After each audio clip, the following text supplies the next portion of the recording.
Welcome back, Cyber Explorers. It's Alfie, and in this video we'll explore together with this step-by-step guide, how to install Windows without USB drive. No third-party software required. So without further ado, let's get right into it. A no USB, no third-party software method for doing a clean Windows install. Instead of using tools like WinToHDD or EasyBCD, it relies only on Windows built-in features. Here's the process explained clearly.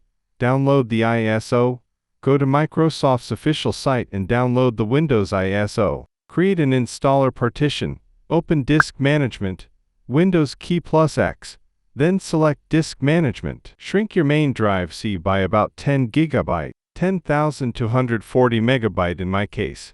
I will shrink 9 GB, 9,216 MB. And extend the partition to take the 1 GB from the recovery partition during Windows Setup Disk Partitioning screen. Create a new simple volume using the unallocated space. Name it something like Windows Installer and format it NTFS.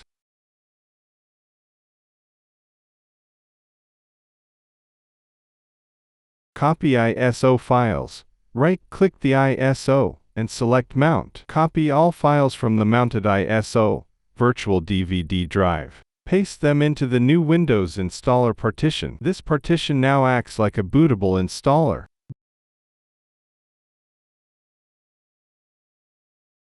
Boot into recovery.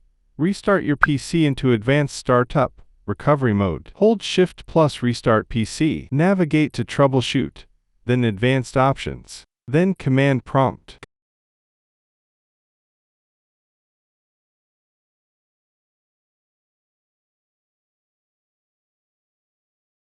Confirm drive letters in Command Prompt. Type.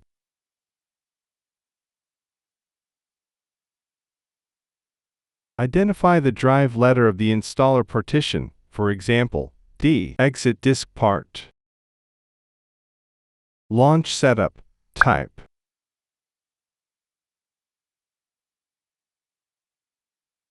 Replace D with your 10 GB partition letter. This starts the Windows installer directly from the installer partition. Perform clean install. Choose Install Windows. Delete the old system partitions, but do not delete the installer partition.